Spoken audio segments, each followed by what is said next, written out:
a headline set. There's going to be a comedy show. Max Blumenthal's going to be on it. There's another comedian on it. I'm not sure who it is. And then I'll be doing like a 45-minute to an hour show. And then there'll be like a Q&A afterwards for just, I guess that's an extra, I don't know. I guess that's extra money or something. I don't know. So, but I'll be around. Okay. All right, here we go. Kurt, come on, baby. Guess what?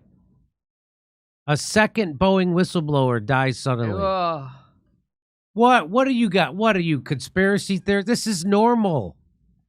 This is completely normal. You remember the first Boeing whistleblower was on his way to testify, and he decided to kill himself, not in his hotel room, not in his shower, not in his bathroom.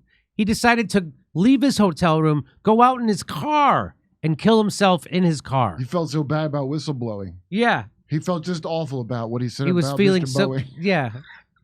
Jesus Christ. This is the second guy, second whistleblower, dies suddenly. Former quality auditor at Boeing supplier Spirit Aerosystems, who turned whistleblower, has died after a sudden illness. You know, if he had blown the whistle on Putin, we wouldn't even have any questions about That's right. if he was murdered. That's there right. wouldn't even be a question. His name was Joshua Dean. He had accused Spirit of ignoring defects in the production of the 737 MAX, which we know they did. A series whose reputation has been marred by a series of crashes and safety issues in recent years. You mean like the door blowing off in mid-flight? Dean is the second Boeing whistleblower to die suddenly after John Barnett was found dead less than 2 months ago. Joker, and a triple. So one more, we'll have a triple. According to South Carolina authorities, Barnett died of an apparent self-inflicted gunshot wound. Dean's death is likely to again draw attention to Boeing, which has been under increased scrutiny from regulators and airlines since an emergency exit door blew off a Boeing 737 MAX in midair in January after it took off from Portland International Airport. Since then, further negative headlines for Boeing linked to safety issues have harmed its reputation. You think? To the point that a majority of Americans would pay more to avoid flying on its aircraft. That's right. I would even fly a flight with higher carbon emissions because, as you know, Jimmy, I take that into account in my economy flights. How much carbon will the commercial flight put out? Can you imagine? Can you imagine sitting and doing that? No. And the doors are falling off meanwhile. Dean, then a quality auditor at Spirit, had flagged lax standards and the presence of an excessive amount of defects. Excessive. Not an amount of defects, an excessive amount of defects at a Boeing manufacturing plant in Wichita, Kansas, back in October 2022. And these are plants where you can go and get your blow and your fentanyl Yeah, and shit. you can get all that stuff. It really is America, a little mini version of America. A mechanical engineer with years of experience, Dean had initially been employed by Spirit between March 2019 and May 2020. When he was among the many staffers being let go by the company during mass layoffs. He returned to Spirit in late May 2021 as a product and process verification core quality auditor. He later became a level 2 stress engineer until his contract was terminated by the company in late April 2023. I wonder why. Hey, how much you want to bet something called private equity was in some way involved in this story? Of course. Well, that's the Boeing got taken over by Wall Street. That's just what what happened. Private equity brings nothing but good things. So listen to this timing. They terminated his contract in late 2023. I wonder what happened before that. Well, in October of 2022, he flagged what he said were serious manufacturing defects to management, but said that nothing was done. According to the lawsuit, Spirit concealed the issues flagged by Dean from investors until they were revealed by independent reporting in August of 2023, 10 months later. So this is what they say the reason why you hate communism is because you get no choice and the people have no incentive to do good work and everything sucks. That's what they said about communism. There's no competition. Well, guess what? Capitalism. So this is what Marx said about capitalism, that capitalism eventually eats itself. So now all the plane companies have been acquired by each other. There's only 2 fucking plane companies in the world. Well, it's pretty great that there's Airbus and Boeing is doing this. Yeah. Boeing is doing cutting corners at every turn. For why? Because they're run by Wall Street company now that maximizes their quarter profits. They don't care. It's not like, hey, if we make the best plane, we'll sell the most and make the most money. They're like, no, if we cut corners, we'll make a higher quarterly profit. Yeah. What are you, a poor person? See how, you make a product and it's good and you sell it? That's how poor people think. That's right. That's why you're not doing well in our capitalist system. Right. You need all the money and you need to cut every fucking corner that you can and fuck you. That's. Do you think maybe you didn't know what communism or capitalism were? Because that's what I found out in my life. They end up in the same place. It turns out I didn't know what anything was. I like how people go, this isn't real capitalism. They say about communism, you don't accept that. They say the same. Every communist says that's not real communism.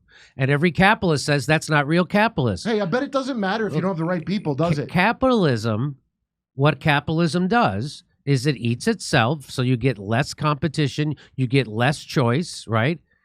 And also, it buys the regulatory bodies that are supposed to keep them honest. And that stupid idea of, well, nobody's going to make a bad product, then they're going to lose their customers. Well, you fucking... You mean after I die from bad medicine, and then people are like, hey, we should stop taking that thing that killed us? First of all, maybe that'll happen. How many examples do you have to show you that's not how it works? That's why you need regulators. That's why you need building codes. And that's why, because people always cut corners. That's why. I blame woke minimum wage for this, Jimmy. So, and anyway, so that's capitalism. Then, so just like with Big Pharma, you got the guys who are supposed to make sure the drugs are safe at the FDA, and then as soon as they leave the FDA, they get a job in the board of Pfizer for millions of dollars. So that's why they let all those bad drugs go through.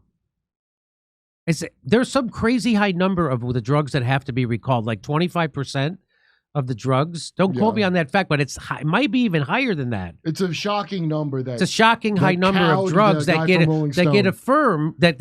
approved by the FDA. You're supposed to do all kinds of testing. They give them to people. People start dying like, oh shit, we got to recall that drug. It really is amazing to like I said, that lady that made that video we watched before.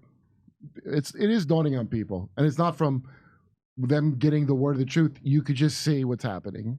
You could just see. You have to be doing so well not to see what's happening. Okay, over to stuff. All right. You know,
If I were Rabbi Shmuley and diddle diddle diddle digga digga diddle diddle dum, all day long I'd diddle little bums. If I were a Shmuley man, I'd peddle all my dildos, dreidel dildos, selling dildos with my daughter and her mum.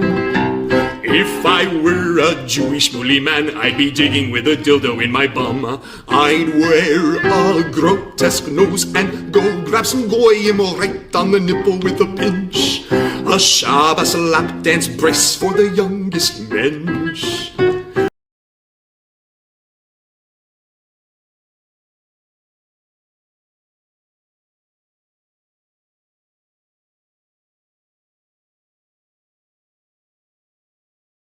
Hey, thanks for checking out our YouTube channel. Subscribe by clicking on that button down there for more AM Joy and the rest of MSNBC. And click on any of the videos right here to watch the latest interviews and highlights. And you can get more videos from MSNBC for free every day with our newsletter. Just visit